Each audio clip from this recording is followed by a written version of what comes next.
ध्यान की आज की कक्षा। ध्यान में हम अचीव करते हैं एकाग्रता, निरुद्धता, स्थिरता।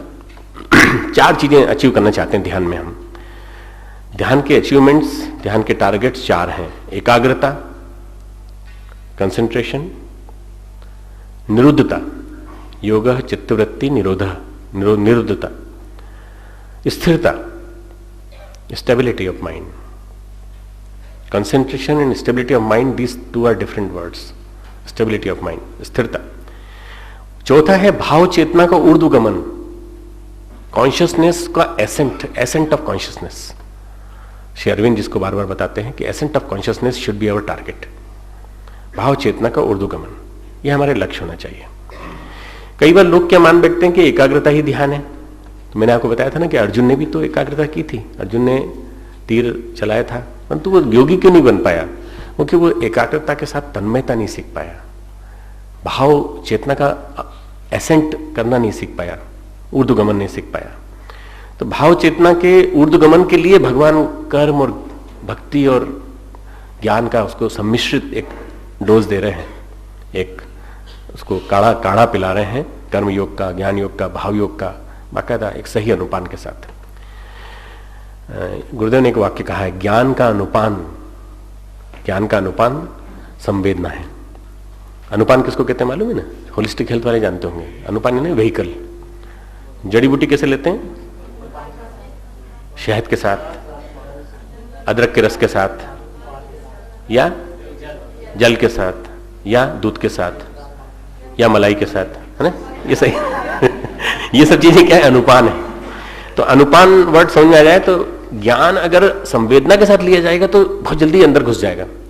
और विदाउट व्हीकल, मतलब जड़ी बूटी फांक लिया आपने बस, तो उसके बाद आराम उतना नहीं करेगा जितना कि अनुपान के साथ करता है। कई चीजें ऐसी हैं आयुर्वेद में जो बहुत सही हैं।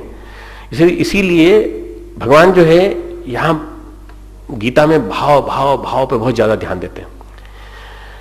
पाने के तरीके कई हैं। हम एकाग्र हो जाएं, किसी भाव पर विचार करें। जैसे अभी प्रश्न पूछा ना, क्या हम कंसंट्रेशन कर सकते हैं किसी एक विचार पर? तो पहला एकाग्रता का चिंतन। दीपक जल रहा है, दीपक पे चिंतन कर लीजिए। एक करने का तरीका ये हो सकता है। या भाव पे, विचार पर तल्लीन हो जाइए, या किसी वस्तु पर, फूल, इष्ट, आराध्य, प्रतिमा, इसके ऊपर। पाने के तरीके कई हो सकते हैं, पर सबसे सुलभ माध्यम है कीर्तन। आज हम कीर्तन का ध्यान करेंगे, कीर्तन के माध्यम ध्यान करेंगे। सबसे सुलभ माध्यम है कीर्तन। प्रगाढ़ ध्यान की स्थिति ध्यान कीर्तन के माध्यम से आ सकती है। भाव से महाभाव की यात्रा, भाव से महाभाव की यात्रा कीर्तन के माध्यम से संपन्न होती है।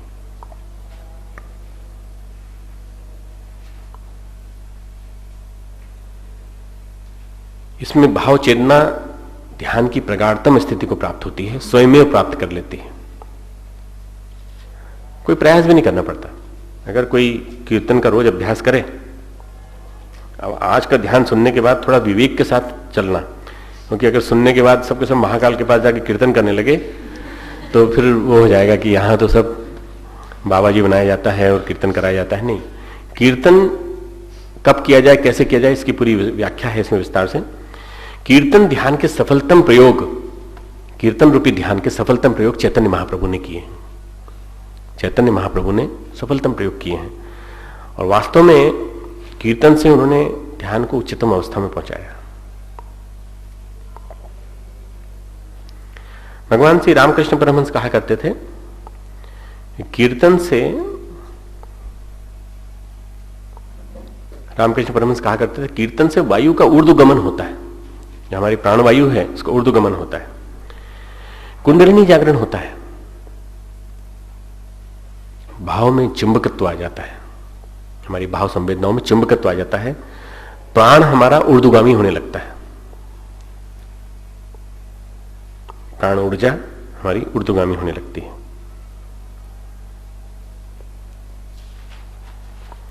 कीर्तन के भाव में डूबना, अपनी ऊर्जा को उड़ेल देना, कीर्तन के भाव में डूबना और अपनी ऊर्जा को उड़ेल देना, यह कीर्तन का स्वरूप है। ध्यान का, कीर्तन रूपी ध्यान का स्वरूप क्या है? कीर्तन के भाव में डूब जाएं, भाव में डूब करके उस सत्ता के साथ एकाकार होने का प्रयास करें जिस सत्ता का हम ध्यान कर रहे हैं। पुराणों में कीर्तन की महिमा गाई गई है, पुराणों में बहुत कहा गया कीर्तन के बारे में। चैतन्य महाप्रभु ने स्वयं कहा है, सभी शिष्यों के लिए एक उन्होंने एक आचार संहिता बनाई थी, पूरी तो मुझे याद नहीं है, दूसरी लाइन याद है, प्रणादपि शुनिचेन कीर्तनीयो सदा हरि। तिनके की तरह विनम्र बनो और हमेशा हरि का कीर्तन करो। श्रेष्ठ शिष्य उसी को कहते हैं। कभी मौका लगा तो पहली लाइन भी सुनाऊंगा, 2 लाइन का उनका श्लोक है, प्रणादपि शुनिचेन कीर्तनीयो सदा हरि। श्रीमद् भागवत पुराण में एक श्लोक आता है,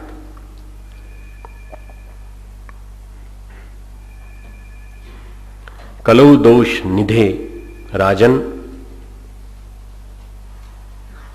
कलौ दोष निधे राजन, अस्ति ये को महागुण, अस्ति ये को ह के साथ ये को महागुण, कीर्तनादेव कृष्णस्य, कीर्तनादेव कृष्णस्य मुक्त संगः परम व्रजेत, मुक्त संगः परम व्रजेत, कीर्तनादेव कृष्णस्य मुक्त संगः परम। इसका अर्थ है, परीक्षित से भगवान कहते हैं सुखदेव जी, कलयुग में सारे दोष हैं राजन, किंतु एक महान गुण है। कलयुग में सारे दोष हैं, कलयुग में कली का प्रभाव से काम वासना बहुत ज्यादा बलवती होती है, कलयुग में पाप ज्यादा होता है, अनाचार बढ़ता है, कलयुग में संबंधों की गरिमा समाप्त हो जाती है, बहुत सारे गड़बड़ियां होती हैं समाज में। पर एक महान गुण क्या होता है कि प्रभु का कीर्तन, कृष्ण का कीर्तन करने से समस्त आसक्तियों को त्याग कर आदमी परम भाव को प्राप्त हो सकता है। कीर्तन करके, भगवान प्रभु का, कृष्ण का कीर्तन करने से समस्त आसक्तियों को त्याग कर परम भाव को प्राप्त हो सकता है। परम भाव में व्रजेत यानी विचरण करने लगता है, उसका मन परम भाव में चलने लगता है। यही हम लोगों का लक्ष्य है ध्यान के माध्यम से।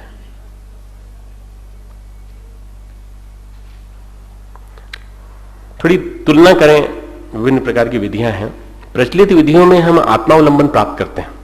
जितनी प्रचलित विधियां हैं, दीपक का ध्यान है, सूर्य का ध्यान है, इन सब में क्या करते हैं हम आत्मावलंबन के माध्यम से उस अवस्था को पहुंचने की कोशिश करते हैं। कल्पना करते हैं, ध्यान में कल्पना की जाती है, सूर्य का बिंब बनाते हैं, आराध्य का बिंब बनाते हैं, इष्ट का बिंब बनाते हैं, दीपक का बिंब बनाते हैं। ध्यान की मूर्ति भी मन की ऊर्जा से हम लोग गढ़ते हैं। ध्यान की मूर्ति भी हम मन की ऊर्जा से गढ़ते हैं और मन ही के द्वारा उसको अपने अंदर विलीन करते हैं। तत्सम, तद्रूप, तन्मय, मन की ऊर्जा के द्वारा गढ़ना ध्यान की मूर्ति। ध्यान मूलम गुरोर मूर्ति, पूजा मूलम गुरो पदम, मन ही के द्वारा उसको विलीन करते हैं अंदर। यदि मूर्ति गढ़ने में सफल नहीं हुए, हम किसी वजह से मूर्ति नहीं गढ़ पाए हम लोग, तो ध्येय स्पष्ट नहीं होता। बहुत सारे लोगों के साथ यही होता है, मूर्ति गढ़ने में यदि हम सफल नहीं हुए तो ध्येय स्पष्ट नहीं हो पाता। What is our target, what is our aim, हमारा लक्ष्य क्या है, हमारा ध्येय क्या है, स्पष्ट नहीं हो पाता, बाहरी सहारा नहीं मिल पाता।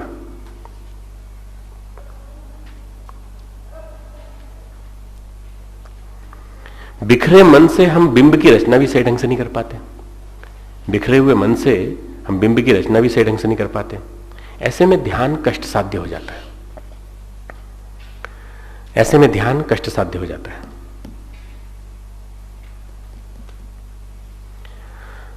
जप करते हैं, जप में हाथ में माला होती है, मन और मंत्र एक दिशा में रहता है, एक दिशा में मन और मंत्र चलता रहता है।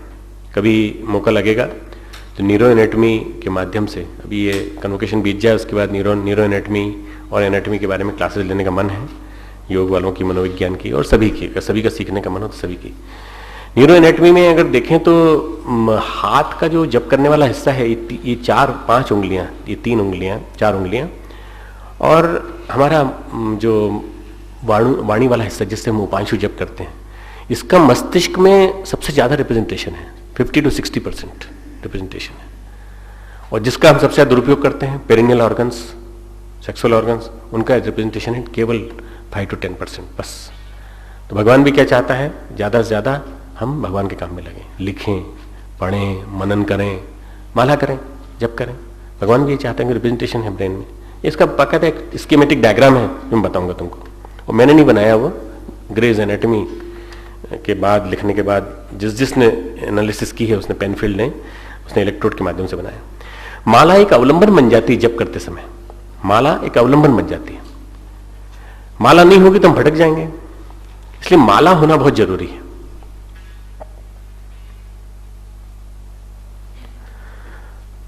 माला मन को और मंत्र को गूंथने का काम करती है, मन को और मंत्र को एक साथ गूंथ देती है। पर एक ऐसी स्थिति ऐसी आती है कि माला छूने की जरूरत नहीं पड़ती। परम पूज्य गुरुदेव ने लिखा है 24 महापुरुषण के बाद हमने माला नहीं छुई है। 24 महापुरुषण के बाद हमारा जप निरंतर चलता रहता है, श्वास में, हर श्वास में, हर श्वास में। उसके लिए उस स्तर तक पहुंचना पड़ता है। अब हर कोई उस स्थिति में नहीं पहुंच सकता। अगर कोई माला नहीं करे और कहे कि साहब गुरुदेव का वाक्य नहीं सुना आपने, हम भी माला इसीलिए नहीं करते हैं कि बस ध्यान लगा लेते हैं हम, नहीं, गुरुदेव की स्थिति में पहुंचने में बहुत समय लगेगा। खास पुरुष चरण के लिए खास माला यूज की जाती है। स्फटिक की माला अलग काम के लिए, चंदन की माला अलग काम के लिए, कमल गट्टे की माला होती है वो अलग काम के लिए, तुलसी की माला अलग काम के लिए, रुद्राक्ष की माला अलग काम के लिए। मतलब ये 5 तरह की बताई मैंने, स्फटिक, चंदन, तुलसी,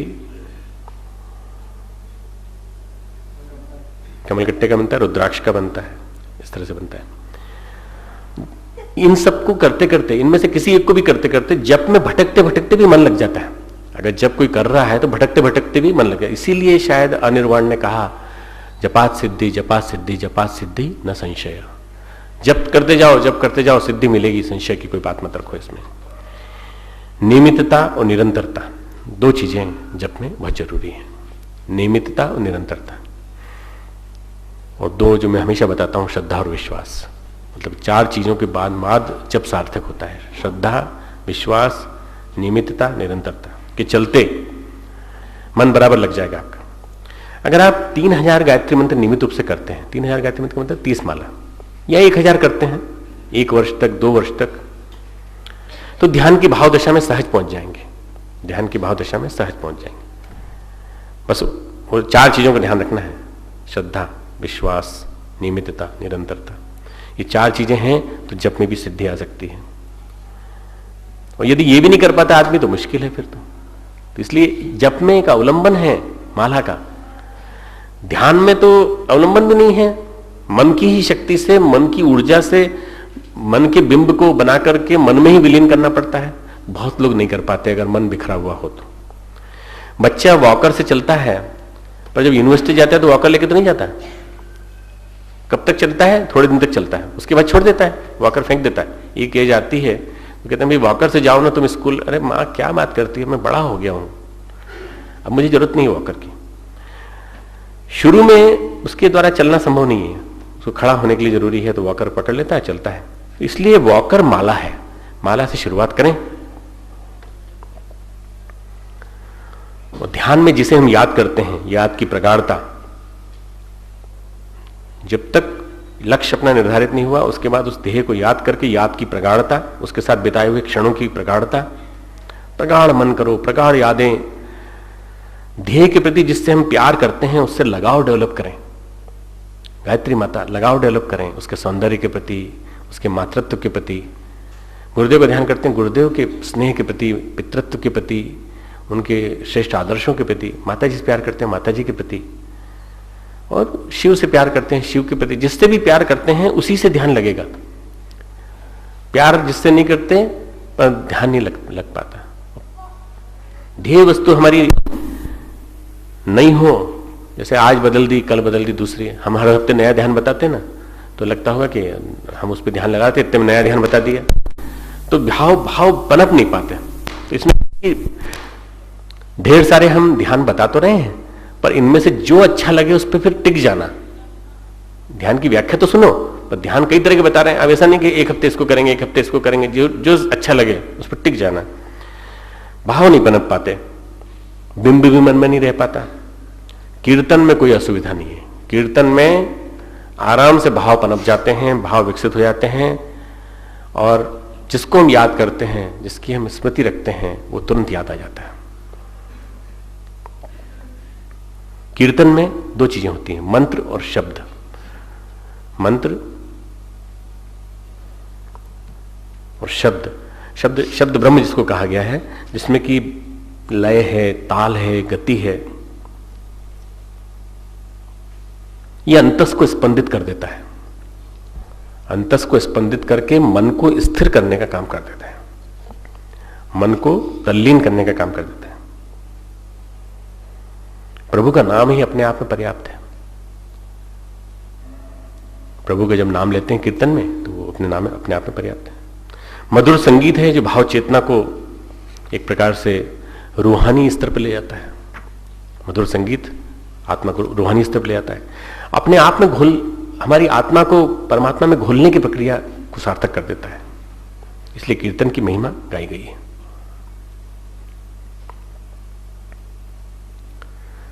चैतन्य के कीर्तन में एक से एक बुरा व्यक्ति बदल जाता था। चैतन्य के कीर्तन में जो भी आता था, बुरे से बुरा व्यक्ति भी बदल जाता था। क्यों? चार चीजें होती थी चैतन्य के कीर्तन में। वातावरण, कीर्तन से बनने वाला वातावरण। शब्द, जिसमें मंत्र होते थे, शब्द के साथ मंत्र। तीसरा संगीत, चौथा भाव चेतना। कीर्तन में चार चीजें काम करती हैं, वातावरण, शब्द,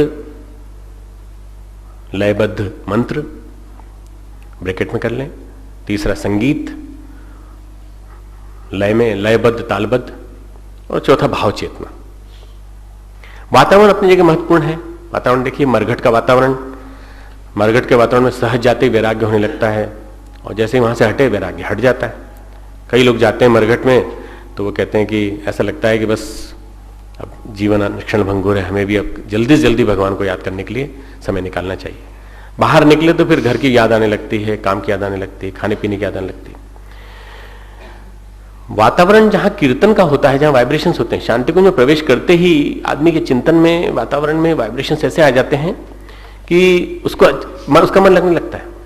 पर जल में मछली भी रहती है, जल में कछुए भी रहते हैं, जल का सांप भी रहता है, और इसी तरह से शांति कुंज में भी ढेर सारे लोग रहते हैं। कई लोग ऐसे हैं जो 20-20 साल से रह रहे हैं, 15-15 साल से रह रहे हैं, नहीं बदल पाए। और कई लोग ऐसे हैं जिनकी भाव चेतना में ग्रहणशीलता बहुत ज्यादा है, वो उन वाइब्रेशंस को पकड़ लेते हैं। वातावरण के वाइब्रेशंस को पकड़ना भाव चेतना की प्रगाढ़ता के सहारे संभव है।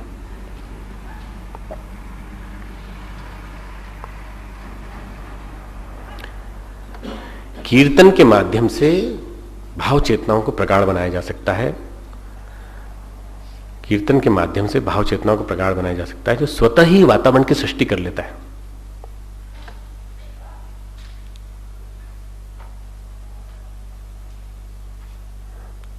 अपने आप वातावरण बन जाता है कीर्तन के माध्यम से। शादी में राग उल्लास का वातावरण होता है, हंसी ठट्टा मस्ता रहता है, सबके सब एक दूसरे को दुनिया भर की सुनाते रहते हैं, गाने बजते रहते हैं, कहीं फिल्मी गाने बज रहे हैं, कहीं कुछ बज रहा है, और कई तरह की ऐसी बातें होती हैं जिससे कि कभी भी किसी का मन जो अध्यात्म के क्षेत्र में जा रहा है उसका मन गड़बड़ सकता है। तो सन्यासी के लिए कहा गया शादी में नहीं जाना चाहिए, उसको किसी की शादी में नहीं जाना चाहिए। सन्यासी का कोई संबंध नहीं होता, कोई मित्र नहीं होता, कोई रिलेटिव नहीं होता, सारे रिलेटिव्स का वो तर्पण करके, विरजा होम करके चला जाता है और तब त्यागी बनता है।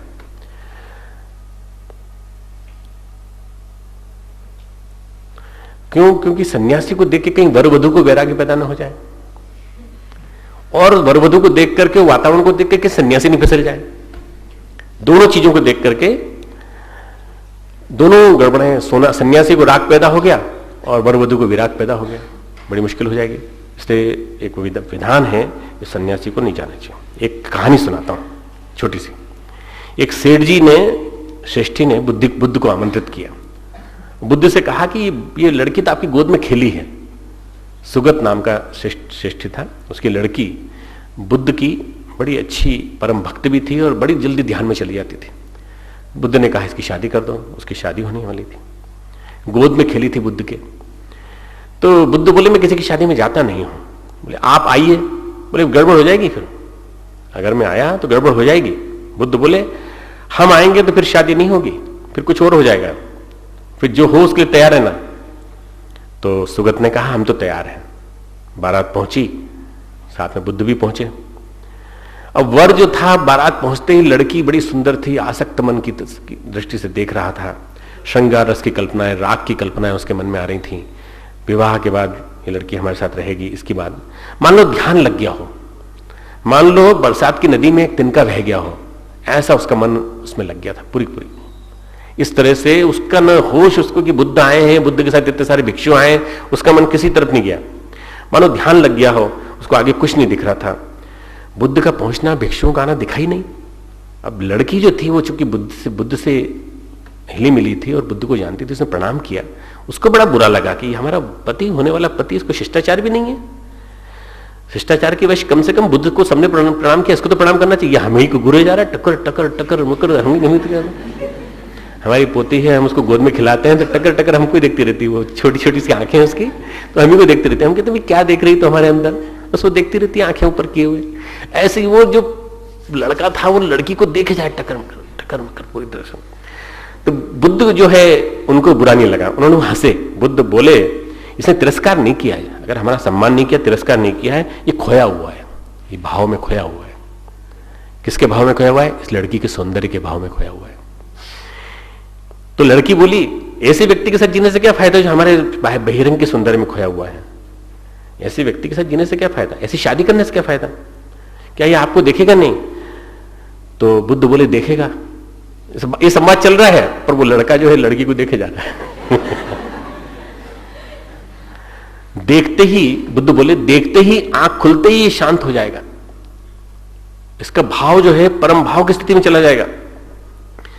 आंख खुलते गजब हो जाएगा। तुम देखना अगर इसकी आंख खुल गई, अभी तो क्या है तुमको देख रहा है, जैसे इसने हमको देखा वैसे गजब हो जाएगा। वर को उन्होंने पुकारा, ने कहा हम तुम्हारे होने वाले पति को कुछ कह सकते हैं? बोले कहिए ताकि अगर उसका कुछ उद्धार होना तो उद्धार हो जाएगा, तो हम तो शादी नहीं करेंगे, हमें जो आपका अपमान करें। नहीं, अपमान नहीं हुआ है। वर को पुकारा, पुत्र तुम कहां खोए हुए हो? उसको वर ने देखा ज्ञान की आभा विकीर्ण हो रही है चारों तरफ से। ऐसा लगा उसको कि पूरा प्रज्ञा का पुंज, प्रकाश का पुंज निकल रहा है, जैसे अंधेरे में सूरज उगाया है। ऐसा उसे लगा ये भगवान बुद्ध कहां से आ गए, ये कौन आ गया?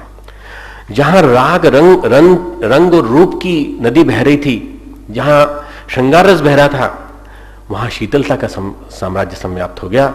एक पल में बुद्ध ने स्नान करा दिया भाव चेतना में, एक पल में, एक क्षण में।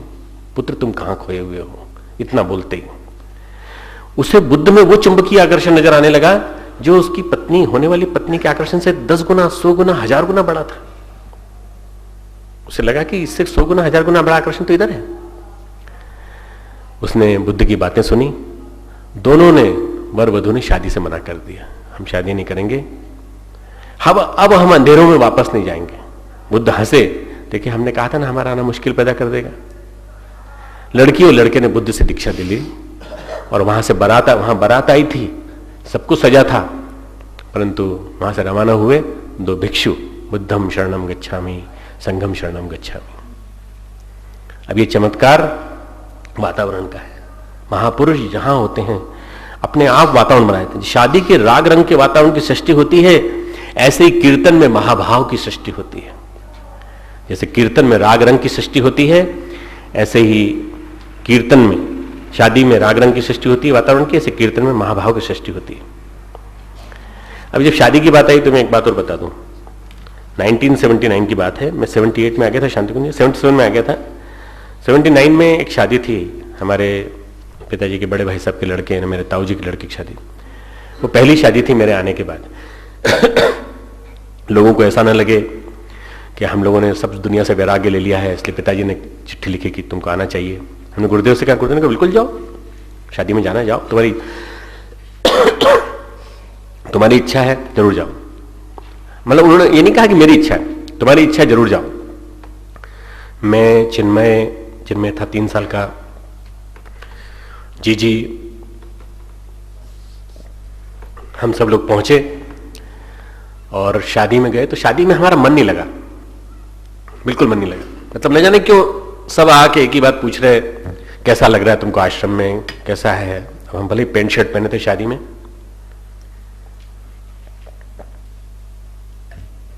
पर न बारात में मन लगे न किसी चीज में मन लगे। खैर शादी हो गई, हम आ गए। पहली शादी थी वो, और हमारे यहां आने के बाद वो अंतिम शादी थी।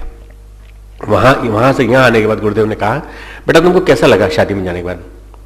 हमने कहा ऐसा लगा कि जैसे हम किसी पराई जगह आ गए, जबकि हमारे ताऊजी के लड़के हमारे अच्छे जन्म से हमारे मित्र हैं, हमसे केवल उम्र में 10 महीने बड़े हैं, परंतु बहुत अच्छे सघन मित्र हैं हमारे। गुरुदेव ने कहा बेटा तुम अब बाबा जी हो गए, अब शादी में जाना बंद कर दो। अब बाबा जी को शादी में नहीं जाना चाहिए। उसके बाद का दिन है और आज का दिन है। गुरुदेव ने कहा जो यहां आए उनको तुम शादी में शामिल करो, उनकी शादी में तुम शामिल हो, परंतु वहां की शादी में तुमको नहीं जाना, दुनिया की शादी में। जब भी कोई कार्यकर्ता यहाँ का जाता है तो उसको मैं सुनाता हूँ ये वाली घटना, और मैं कहता हूँ तुम वजह करोगे क्या, तुम मिसफिट हो, अब तुम मिसफिट हो गए हो, या तो यहाँ के कार्यकर्ता नहीं बनते और यहाँ आकर के यहाँ के रंग में रंगे हो तो फिर अब बाहर नहीं जा सकते। तो वही बुद्ध वाला वातावरण बन गया, और अगर वहां गए तो फिर वहां के नहीं रहे। एक अनुभव ने लगभग ऐसा कुछ माहौल बना दिया कि बस गजब कर दिया।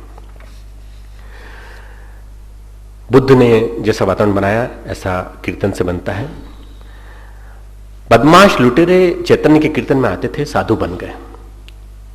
जदाई मदाई की जोड़ी थी, डाकुओं की, 2 डाकू थे, जदाई मदाई। और चैतन्य महाप्रभु 2 भाई थे, आपको मालूम होगा। चैतन्य महाप्रभु निमाई और निधाई, चैतन्य और नित्यानंद 2 थे भाई। तो निमाई और निधाई ये 2 भाई थे, ये संकीर्तन करते हुए चलते थे। और 2 डाकू थे जो कहते थे साला सुबह रोज रात को डाका डाल के आते हैं, इतनी मेहनत करते हैं, 3 बजे से सोते हैं और सुबह 3 बजे बाद इनका कीर्तन चालू हो जाता है। शांति उनके आसपास कोई डाकू रहता हुआ या कोई चोर रहते होंगे, लुटेरे रहते होंगे, कहते हैं सुबह 3:30 बजे उठ के ये सब हमको जगा देते हैं पूरी तरह से। बड़ी मेहनत करके, इतनी मेहनत करके चोरी करके आते हैं और हम सोते हैं, तभी इनका काम होता है जगाना। ऐसे वो लोग शिकायत करते थे। चैतन्य कीर्तन करते, वे रात्रि में सोते, ढोल मृदंग थाप चलती जम के, झांग की आवाज और सबकी आवाज चलती।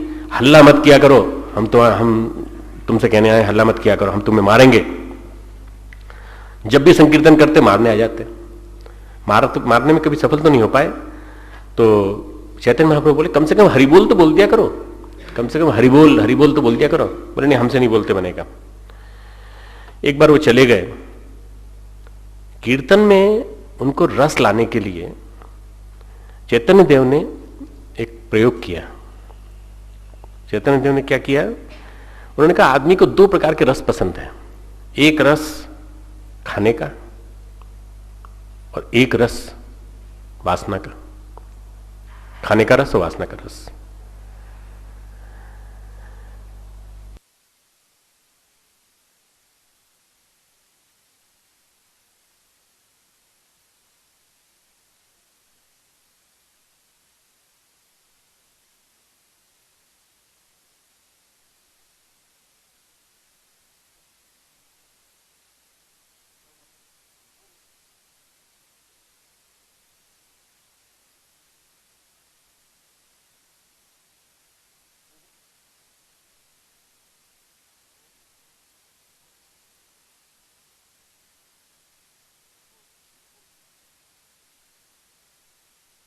हरि बोल, स्त्री की गोद में बैठने को मिलेगा, तुझे मछली का तुझे सब्जी मिलेगी बड़ी प्यारी प्यारी। बंगाल था ना।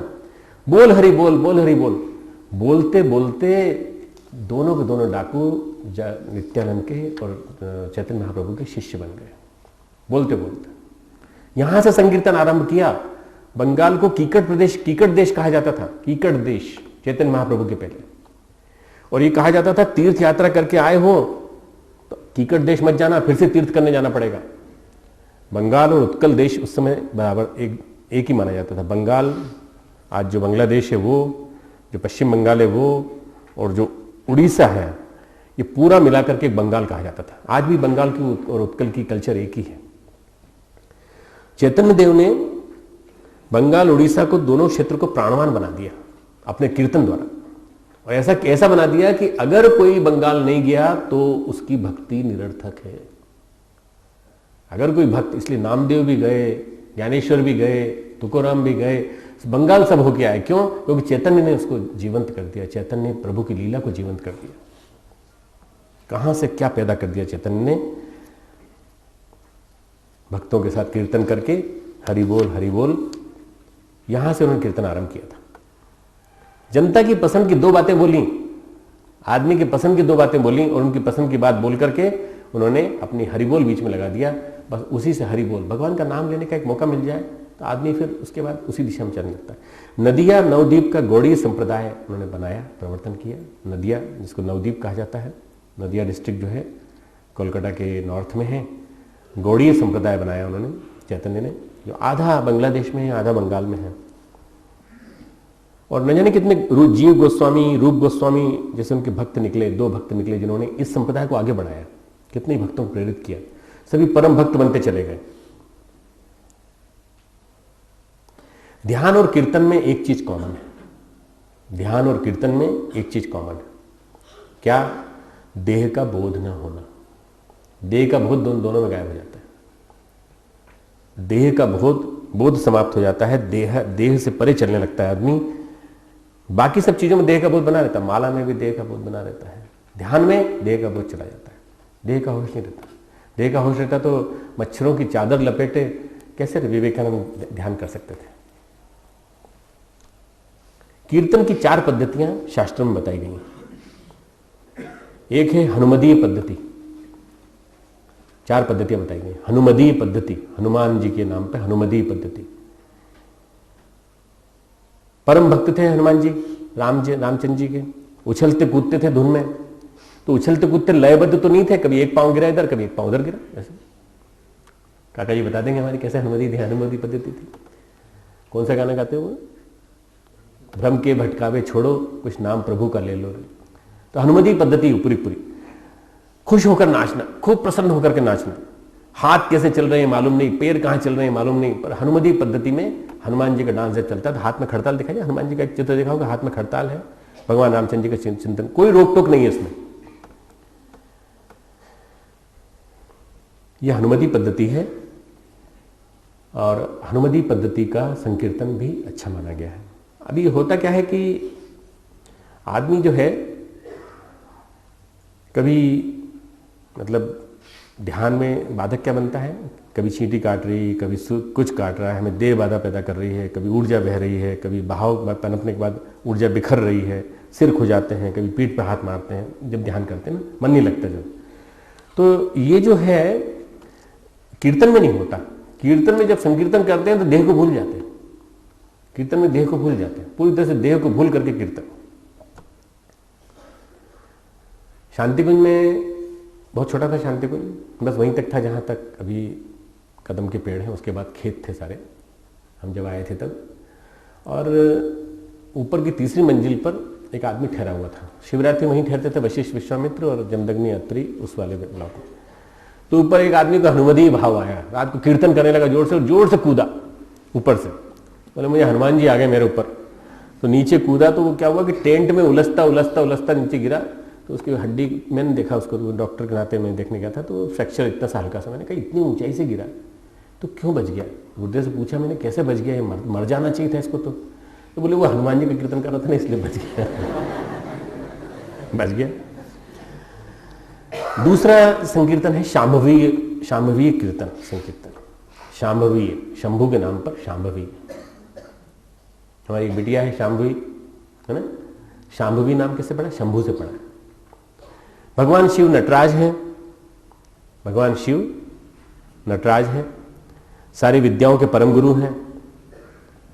संगीत, नृत्य, व्याकरण, रस शास्त्र, यहां तक कि आयुर्वेद के रस शास्त्र के, पारद विज्ञान के ज्ञाता है, तंत्राधिपति, तंत्र के ज्ञाता है। संगीत, नृत्य, व्याकरण, रस शास्त्र, तंत्र, 5 फैकल्टी के HOD स्वयं बने हुए हैं, पूरे 5 पद्धतियों के इंचार्ज हैं, सब कुछ परम गुरु। शिव जब नाचते हैं तो उल्लास बिखरता है, सृष्टि में रंग बिखरता है, सृजन होता है। शिव जब उल्लास में नाचते हैं तो सृजन होता है, और शिव जब क्रोध में तांडव नृत्य करते हैं तो प्रकोप होता है, प्रलय आती है, प्रकृति के प्रकोप बरसते हैं और प्रलय आती है। तांडव नृत्य उनका जो बड़ा प्रसिद्ध है। इसमें 2 वर्ड आते हैं, लास्य और लय। संगीत और नृत्य का शास्त्रीय योग है लास्ट से लय और नृत्य और संगीत का शास्त्रीय योग है शिव के संकीर्तन में, शांभवी कीर्तन में। प्रभु का नाम लेकर, डमरू हाथ में लेकर, भाव तीव्र हो, अगर ये शांभवी अगर कीर्तन भाव तीव्र बहुत हो जाए तो ये हनुमदी में बदल जाता है, भाव तीव्र न हो तो ये शांभवी कीर्तन बना देता है। ये शायद संकीर्तन वाला ध्यान हमारे दिमाग में इसलिए आया कि सांस्कृतिक कार्यक्रम के पहले इसी को बताना चाहिए। कल से सांस्कृतिक कार्यक्रम है ना, इसलिए हम सोचा कि सांस्कृतिक कार्यक्रम के पहले ध्यान भी ऐसा ही कराया जाए जिससे कि इनका मन भी उसमें लगे। तीसरा संकीर्तन है नारदीय संकीर्तन। नारदीय, नारद जी इसी के गुरु हैं। नारद जी की जो ट्रेडिशन भूमिका बताई जाती है बड़ी गलत बताई जाती है। नारद जी संगीत के ज्ञाता थे, संगीत के आचार्य कहे जाते हैं। उन्होंने तुम्बरु नाम का गंधर्व था, तुम्बरु नाम का गंधर्व था, उसको दीक्षा दी थी। तुम्बरु गंधर्व ने दीक्षा देकर गंधर्व राग जितने भी चीजें हैं, सारा संगीत का जो सृजन हुआ है वहां से हुआ है। इसमें गीत की प्रधानता है। नारदीय संकीर्तन में गीत की प्रधानता है, नृत्य की प्रधानता नहीं है। नृत्य जो है हनुमदी में सबसे ज्यादा, शांभवी में थोड़ा कम, नारदी में बिल्कुल नहीं। गीत की प्रधानता है। या तो खड़े होकर कीर्तन या बैठकर कीर्तन, बैठे बैठे कीर्तन। सभी पद्धतियां एक दूसरे में बदलती हैं, पर जब थोड़ी भाव की ओर प्रगाढ़ता होती है तो नारदी आ जाता है। चौथा संकीर्तन है वैयासकीय, व्यास से बना है, वैयासकीय, व्यास का दिया हुआ। चलते चलते खड़े खड़े कीर्तन, बीच में एक पद बोल दिया, सुनो सुनो ये दुनिया वालों, बीच में कोई भी बात बोल दी और फिर चालू कर दिया संकीर्तन जोर जोर से, जोर जोर से, जोर जोर से। कभी भी आपको नमूना दिखा देंगे। भजनोपदेशक शैली के नाम से गुरुदेव ने इसको प्रचारित किया था, भजनोपदेशक शैली। मुझे याद है, मुझे लिखना नहीं आता था, लिखना चालू किया तो उसके बाद गुरुदेव ने सबसे पहले प्रज्ञा पुराण लिखवाया था, अखंड ज्योति के साथ। उसके बाद फिर मैंने 4-5 किताबें लिखी थी, जड़ी बूटी वाली और कायाकल्प वाली। और उसके बाद जो अगला किताब मैंने 82 में जो लिखा था मैंने, वो लिखे थे भजनोपदेशक प्रवचन। मैंने गीत लिखे थे, गीतों के बीच बीच में मैंने पद लिखे थे छोटे छोटे से, फिर टिप्पणियां लिखी थी। तो गद्य की टिप्पणियां और पद्य, ये व्यास की पद्धति है। बीच में गद्य फिर पद्य, और पद्य भी कैसे, बिल्कुल लय में। टुकड़ो जी महाराज इसका प्रतिनिधित्व करते हैं। टुकड़ो जी महाराज, तुकाराम, नामदेव, इन्होंने पांडुरंग विट्ठल को, भगवान कृष्ण की जो मूर्ति है ना उस रूप में स्थित है। विट्ठल विट्ठल पांडुरंग, विट्ठल विट्ठल पांडुरंग, इस पद्धति को जन्म दिया। आज जो संप्रदाय जिंदा है, 2 संप्रदाय जिंदा है। आज गौड़ीय संप्रदाय जिंदा है और वारकरीय संप्रदाय जिंदा है। गौड़ीय संप्रदाय कहता है हरे राम हरे कृष्ण हरे राम हरे कृष्ण, हरे कृष्ण हरे राम हरे हरे, या हरि बोल कहता है। और वारकरी संप्रदाय कहता है राम कृष्ण हरि, फिर उसके बाद पद गद्य बोलता है कुछ। कीर्तन का जो बोल होता है राम कृष्ण हरि, ये वारकरी संप्रदाय।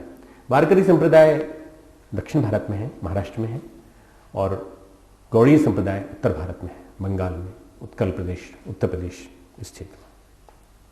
ये दोनों ही पद्धतियां प्रचलन में हैं। दोनों ही पद्धतियों में प्रभाव क्या हुआ कि क्रांतिकारी परिवर्तन आया इनसे क्षेत्रों में। कई चमत्कारी कथाएं जुड़ी। एक कथा बताने का मन है। आज हमारा जो उद्बोधन है छोटा ही है, उसका संकेत फिर उसके बाद वही है। तुकाराम कीर्तन कर रहे थे, अभंग और पदों की रचना की थी उन्होंने, बीच बीच में पद बोलते थे। शिवाजी महाराज को बहुत पसंद आते थे तुकाराम के कीर्तन।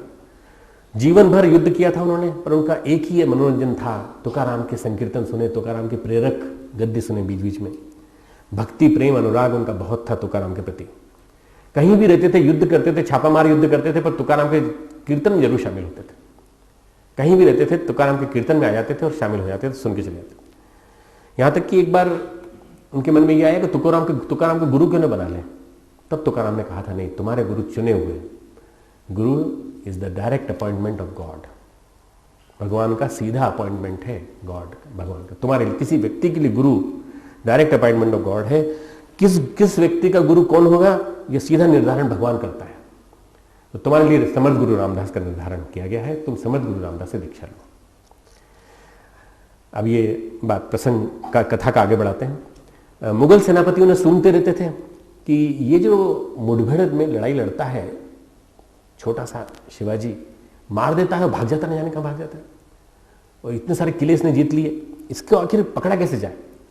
बेखौफ घूमता है, बेरुक-टुक घूमता है, सारे गांव में इसको भोजन मिल जाता है, जहां जाता है वहां इसको लोग खाना खिला देते हैं, और ये संकीर्तन में पहुंच जाता है, ऐसा सुना है। तो संकीर्तन में, एक संकीर्तन में पहुंचे हैं, जैसे आईबी की और सीबीआई की, सीआईडी की रिपोर्ट आती है ना, ये डाकू वहां पहुंचने वाले हैं, ऐसी एक रिपोर्ट इनके पास भी पहुंची।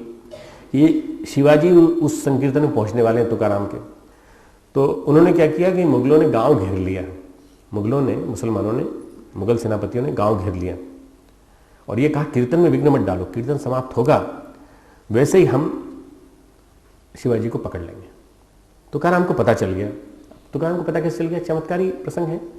तुकाराम को मालूम हो गया कि निश्चित रूप से कोई न कोई गड़बड़ है। कीर्तन चलता रहा, अब क्या करेंगे महाराज, आप मनी मन बार बार ख्याल आया। शिवाजी महाराज को बुला के बता दिया कि मुगलों ने चारों तरफ से गांव घेर रखा है। तो उन्होंने कहा कि वही करेगा जिसने कीर्तन कराया है, जिसने तुमको बुलाया है, वही करेगा। शिवाजी उन्हीं मुगलों के बीच में से निकल के चले गए, पर वो देख भी नहीं पाए, अंतर ध्यान हो गया उनके बीच में से। तुकाराम ने उनके सिर पर हाथ रखा कि अब आप निकल जाओ उनके बीच में से। तो बोले वो इतनी सेना है उनके पास, बोले आप निडर होकर के मेरा नाम लेके, भगवान कृष्ण का नाम लेकर आप निकल जाओ, बस निकल जाओ बीच में से। शिवाजी बच निकलने में सफल हो गए। तुकाराम के कीर्तन में जब मुगल लोग पहुंचे कि भाई कहाँ है शिवाजी, बोले कौन शिवाजी, कभी नहीं आए थे, उन्हीं के बीच में से निकल गया, वो देख ही नहीं पाए। ऐसी चमत्कारी कथाएं ढेर सारी जुड़ी कीर्तन के साथ, इसलिए कीर्तन से ढेर सारे लोग जुड़ते चले गए। संत नामदेव कीर्तन कर रहे थे मंदिर में, और मंदिर में कीर्तन करते करते भाव विभोर हो गए, ढेर सारे लोग उनके साथ आ गए, ब्राह्मण भी अब्राह्मण भी। पंडितों ने कहा कि ये शूद्र दर्जी यहाँ मंदिर के सामने आके कीर्तन करता है, उसको शर्म नहीं आती। उस जमाने में कितना था जातिवाद वहां पर, इसको निकालो यहाँ से, बाहर करो। पकड़ लिया, कहा तुम कीर्तन यहाँ मत करो। बोले कहाँ करें? बोले तुम कहीं भी जाके करो, पर मंदिर के सामने मत करो। मंदिर के पीछे जाकर कर सकते हैं? हाँ, मंदिर पीछे जाकर करो। मंदिर के पीछे चले गए, पीछे जाकर खड़े होकर कीर्तन करने लगे, उनके साथ सारे लोग संकीर्तन करने लगे। बड़े चमत्कार की बात है कि वो मंदिर उल्टा घूम गया पूरा के पूरा। उस क्षेत्र के बारे में कहा जाता है कि सारे मंदिरों के मुख पूरब की तरफ हैं, पर वो अकेला मंदिर है जो पश्चिम की तरफ है, अकेला मंदिर। नामदेव का चमत्कार, मंदिर का मुंह घूम गया, मंदिर पूरा घूम गया, और उस तरफ कर लिया उसने मुंह जिधर नामदेव बैठे थे। सारे के सारे ब्राह्मण जो है उनके पाँव में आगे गिरे, आपने हमें शर्मिंदा किया, आप इतने बड़े चमत्कार नहीं, संकीर्तन की महिमा, उनका संकीर्तन की महिमा। इस युग में सबसे बड़ा प्रयोग रामकृष्ण परमहंस ने किया। भगवान का नाम प्रेम से गाओ, खूब प्रेम से गाओ। मैं समझता हूँ पिछले 100-125 साल में, 150 साल में अगर कोई ऐसा महापुरुष आया जिसने कि संकीर्तन के माध्यम से लोगों को जोड़ा है, तो वो रामकृष्ण परमहंस ने है। भगवान का संकीर्तन सुनते थे। विवेकानंद को भी संगीत का बड़ा अच्छा अभ्यास था, वो गाते थे, वो भाव में खो जाते थे। रामकृष्ण परमहंस मस्त हो जाते थे। मास्टर महाशय जिन्होंने किताब लिखी है, रामकृष्ण लीलामृत, कथामृत, वचनामृत, उनको बड़ी एलर्जी थी संगीत से। अरे क्या पागलपन है संगीत। तो बड़ा मजा आता था रामकृष्ण परमहंस को। बोले वो उसको बुलाओ, मास्टर को बुलाओ, वो बहू की तरह शर्माएगा कीर्तन में बैठ करके। वो आता तो है नीचे मुंह करके शर्माता रहता है, मुंह इधर उधर कर लेता है। क्यों? उसको नाचने में मजा नहीं आता, उसको संकीर्तन में मजा आता है। तो उसको मजाक करते थे, अरे उसको बुलाओ, बहू की तरह शर्माएगा, बैठेगा तो अच्छा लगेगा, देख के मजा भी आएगा उसको, और अपन लोग कीर्तन करेंगे।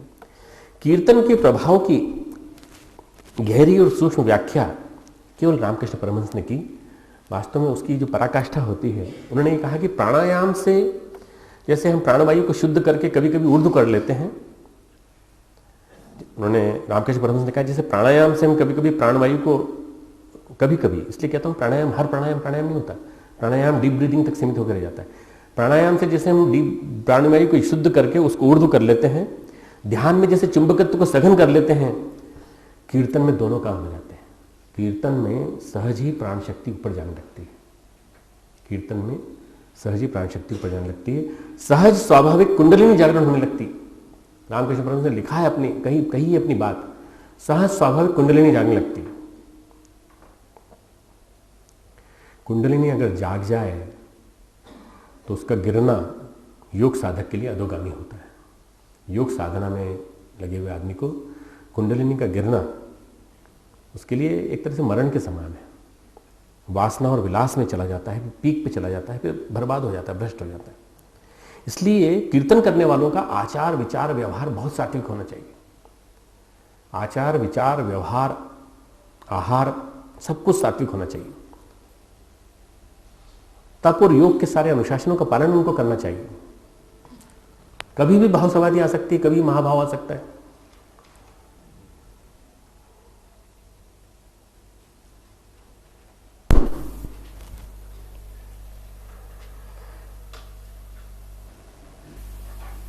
कीर्तन करने वाले को बंगाल में बाउल कहते हैं। बाउल, BAUL या BAWL का, BOWL बाउल।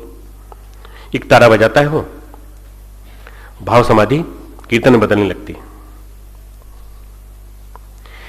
रामकृष्ण परमहंस कीर्तन करा रहे थे, भाव में चले गए, एक लड़के को भी भाव लग गया, उसको भी भाव आ गया और उसकी कुंडलिनी जग गई। तो रामकृष्ण परमहंस ने धीरे धीरे अपने कीर्तन को समाप्त किया और उसके बाद उस लड़के को रोक लिया और उसको साधना की विधियां सिखाई। क्यों? इसकी कुंडलिनी जग गई है। अब इसकी साधना की विधियां यदि सिखाई नहीं तो ये लड़का गड़बड़ा जाएगा, भ्रष्ट हो जाएगा। अवहेलना करोगे तो गिर जाओगे। अगर तुम इसको भाव को ऊंचा उठाओगे तो योगी बन जाओगे, और अगर नहीं करोगे तो रोगी बन जाओगे, रोगी और भ्रष्ट बन जाओगे। इसलिए उन्होंने उस लड़के को अलग से रोक करके सिखा करके उसको पूरा एक तरह से योगी बनाया, योगी का विकास किया। आज का ध्यान चालू करेंगे। आज का ध्यान बड़ा विलक्षण है, बड़ा जोरदार है, और उसमें आप जब बैठे होंगे तो अचानक बीच में कीर्तन चालू हो जाएगा। पहला चरण, शुरू में निर्देश सुने, लाइट ऑफ कर दें। उसके बाद यहां से कीर्तन चालू हो जाएगा। कीर्तन के बोल हम बोलेंगे, बोल फिर ये भाई लोग इसको आगे बढ़ाएंगे। उसके बाद ये धुन जो है वो बंद हो जाएगी। कौन सी? हरि बोल वाली, गोविंद बोलो, हरि गोपाल बोलो, राधा रमन हरि गोपाल बोलो, ये बंद हो जाएगी। पर धुन चलती रहेगी, तारवाद्य के माध्यम से धुन चलती रहेगी, संगीत जारी रहेगा।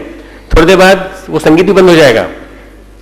तीसरा चरण मौन और निष्क्रियता का है।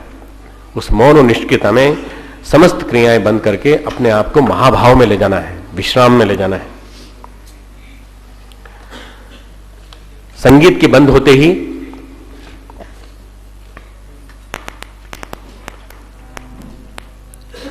जहां संगीत बंद हुआ वहां अचानक रुक नहीं जाना है, अपने आप को ध्यान की स्थिति में ले जाना है। विश्राम में डूब जाएं, जागृत हुई भाव ऊर्जा को भीतर ही भीतर काम करने दें। चौथा चरण है पूरे उत्सव की पूर्णाहुति। ये इसमें पूरे में केवल 20 मिनट लगेंगे, 20 मिनट में अपन समाप्त कर देंगे। शांत चित्त, लाइट ऑफ कर देंगे। कमर सीधी, दोनों हाथ गोद में,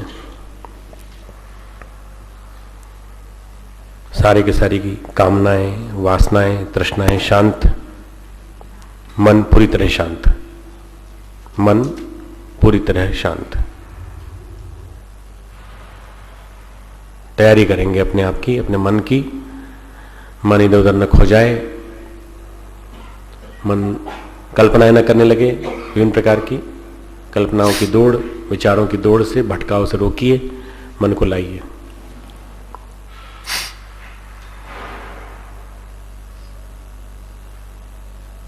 शांत चित्त, स्थिर शरीर, भाव समाधि।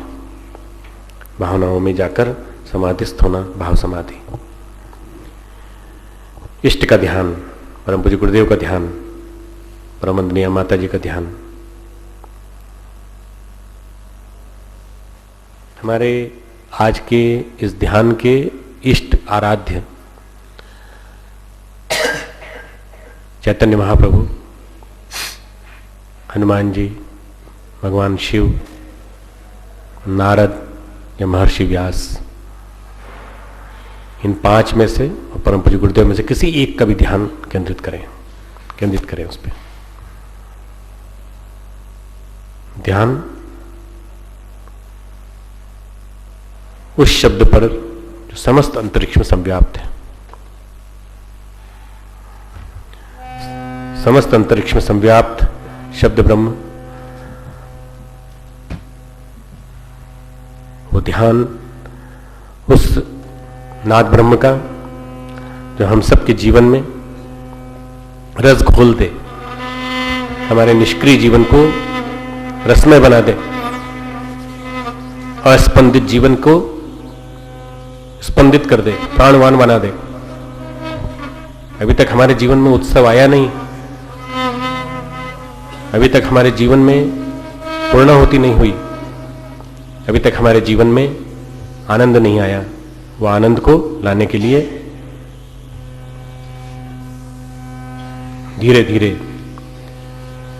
गोविंद बोलो हरि गोपाल बोलो, गोविंद बोलो हरि गोपाल बोलो, गोविंद बोलो हरि गोपाल बोलो, गोविंद बोलो हरि गोपाल बोलो, राधा रमण हरि गोपाल बोलो, राधा रमण हरि गोपाल बोलो, राधा रमण हरि गोपाल बोलो, गोविंद बोलो गोपाल बोलो, गोविंद बोलो गोपाल बोलो, राधा रमण हरि गोपाल बोलो, राधा रमण हरि गोपाल बोलो, राधा रमण हरि गोपाल बोलो। सभी बोलिए अपने मन। राधा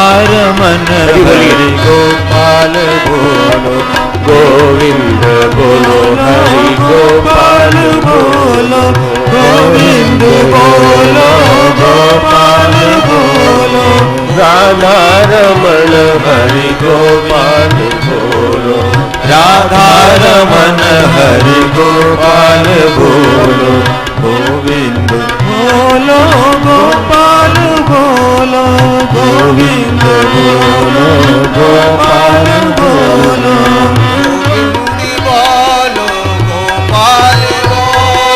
गोविंद बोलो गोपाल बोलो,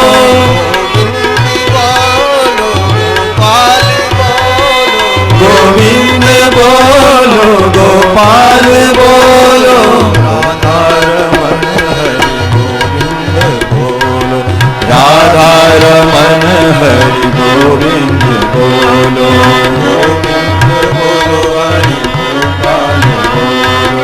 गोविंद बोलो हरि गोपाल बोलो, गोविंद बोलो गोपाल बोलो, गोविंद बोलो गोपाल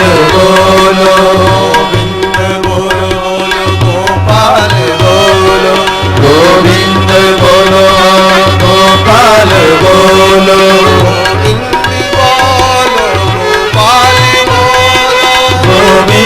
बोलो गोपाल बोलो, गोविंद बोलो हरि गोपाल बोलो,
मौन, उसी भाव में डूबे रहे हैं जिस भाव में संकीर्तन सुना, फिर धुन सुनी, विश्रांति, मन को पूरी तरह से विश्रांति, जागृत हुई भाव ऊर्जा को भीतर ही भीतर काम करने दें, अपनी अंतर ऊर्जा के विकास में लगने दें। थोड़ी देर के लिए जो हमारे जीवन में उत्सव आया, इस उत्सव को मनाने का मौका हमें बार बार मिले। इस भाव के साथ मौन, पूर्णतः मौन, पूर्ण शांति, मन निराकार, विकारों से मुक्त। अब कोई परेशानी नहीं, अब कोई दिक्कत नहीं, कोई कष्ट नहीं, कोई कठिनाई नहीं, सब कुछ आराध्य को समर्पित, ध्येय को समर्पित, जिसके भगवान हरि जो हमें हमारी दुख पीड़ा का हरण करें वो हरि, जो हमारे पापों का हरण करें वो हरि, जो हमारे साथ हैं, गोविंद हमारे साथ हैं, और गोविंद और हरि की भूमिका निभाने वाले परम पूज्य गुरुदेव हमारे साथ हैं, तो हमें किस बात की चिंता। निश्चिंत होकर निराकार भाव से समस्त परेशानियों को उनके चरणों में सौंपते हुए मौन।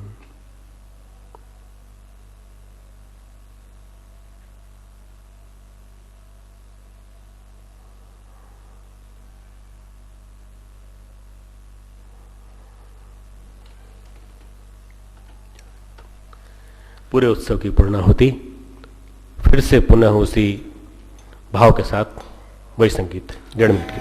गोविंद बोलो हरि गोपाल बोलो, गोविंद बोलो हरि गोपाल बोलो, गोविंद बोलो हरि गोपाल बोलो, गोविंद बोलो हरि गोपाल बोलो, गोविंद बोलो हरि गोपाल बोलो, गोविंद बोलो हरि गोपाल बोलो, गोविंद बोलो हरि गोपाल बोलो, गोपाल बोलो हरि गोविंद बोलो, गोविंद बोलो हरि गोपाल बोलो, गोविंद बोलो हरि गोपाल बोलो, रमन हरि गोविंद बोलो, राधा रमन हरि गोविंद बोलो, बोलो हरि गोपाल बोलो, गोविंद बोलो हरि गोपाल बोलो, राधा रमन हरि गोविंद बोलो, गोविंद बोलो हरि गोपाल बोलो, गोविंद बोलो गोपाल बोलो, गोपाल बोलो, गोविंद बोलो गोपाल बोलो, गोविंद बोलो गोपाल बोलो, गोविंद बोलो गोपाल बोलो, गोविंद बोलो गोपाल बोलो, गोविंद बोलो गोपाल बोलो। ये आज के ध्यान की पूर्णाहुति थी। पूर्णाहुति पुनः उसी भाव के साथ, उसी कीर्तन के साथ की। अब एक गीत है छोटा सा, कीर्तन का ध्यान हमारे जीवन में आ जाए तो कीर्तन का ध्यान हमारे जीवन को न जाने कहाँ से कहाँ पहुँचा दे। बस 2 मिनट का कीर्तन, 2 मिनट का ध्यान और उसके पश्चात शांति पाठ।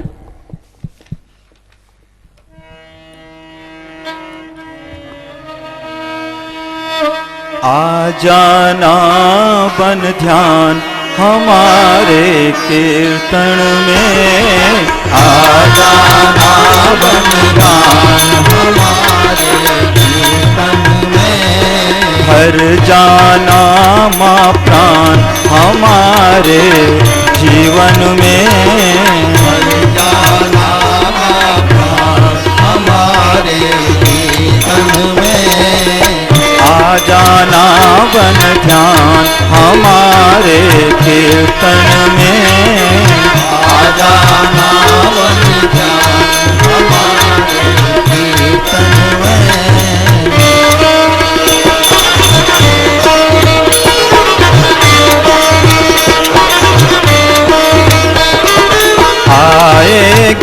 कर हमें संभलना, आए गिर कर हमें संभलना, आए भूली राह बदलना, आए भूली राह बदलना, सीखे हम कांटों पर चलना, सीखे हम कांटों पर चलना, खूब प्रहलाद समान नहारे जीवन में, खूब प्रहलाद समान हमारे जीवन में, आ जाना बन ध्यान हमारे कीर्तन में, आ जाना बन ध्यान हमारे कीर्तन में।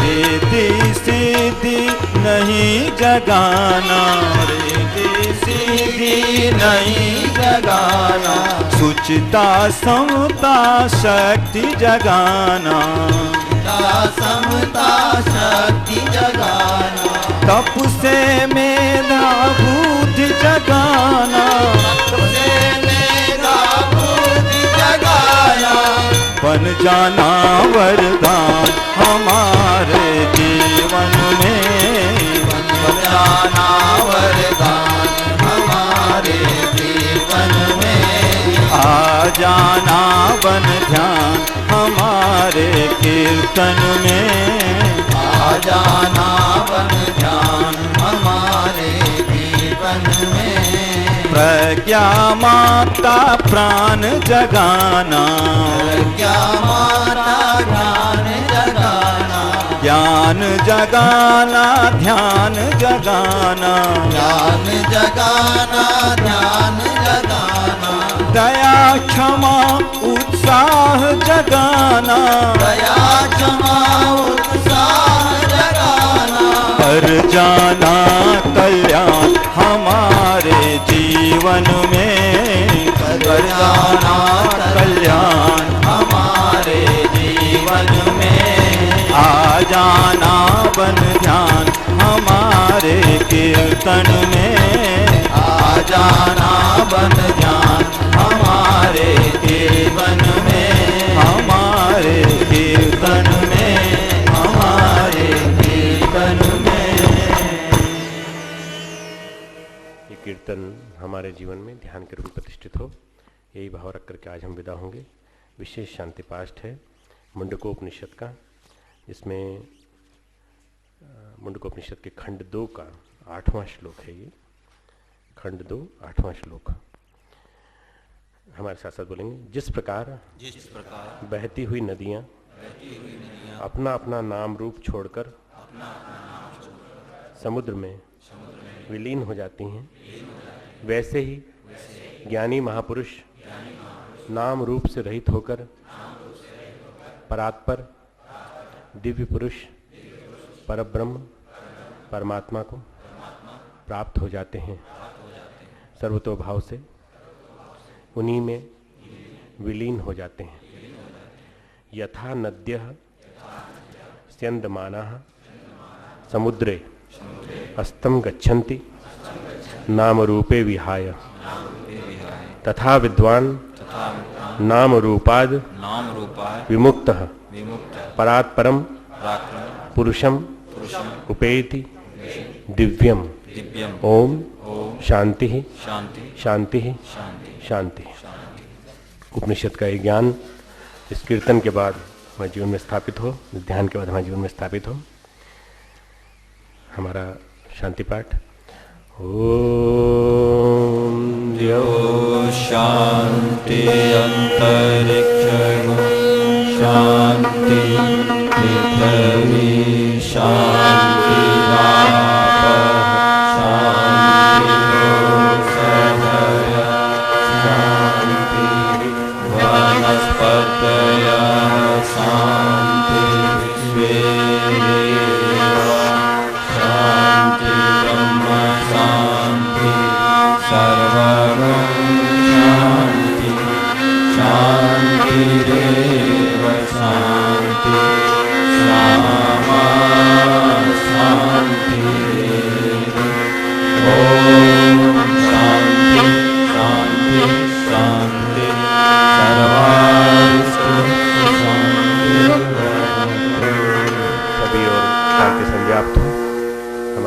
अंतःकरण में, हमारे आसपास, हमारे अंतरिक्ष में, हमारे वनस्पतियों में, वृक्षों में, सब में उस परम सत्ता को भावभरा नमन, जिसकी कृपा से ये आज की कक्षा संभव हुई और आपके अंदर एक भाव जागा। ओम नमोऽश्वनन्ताय सहस्रमूर्तये सहस्रपादाय शिरोरुभावे सहस्रनाम्ने पुरुषाय शाश्वते सहस्रकोटे युगधारिणे सहस्रकोटे युगधारिणे।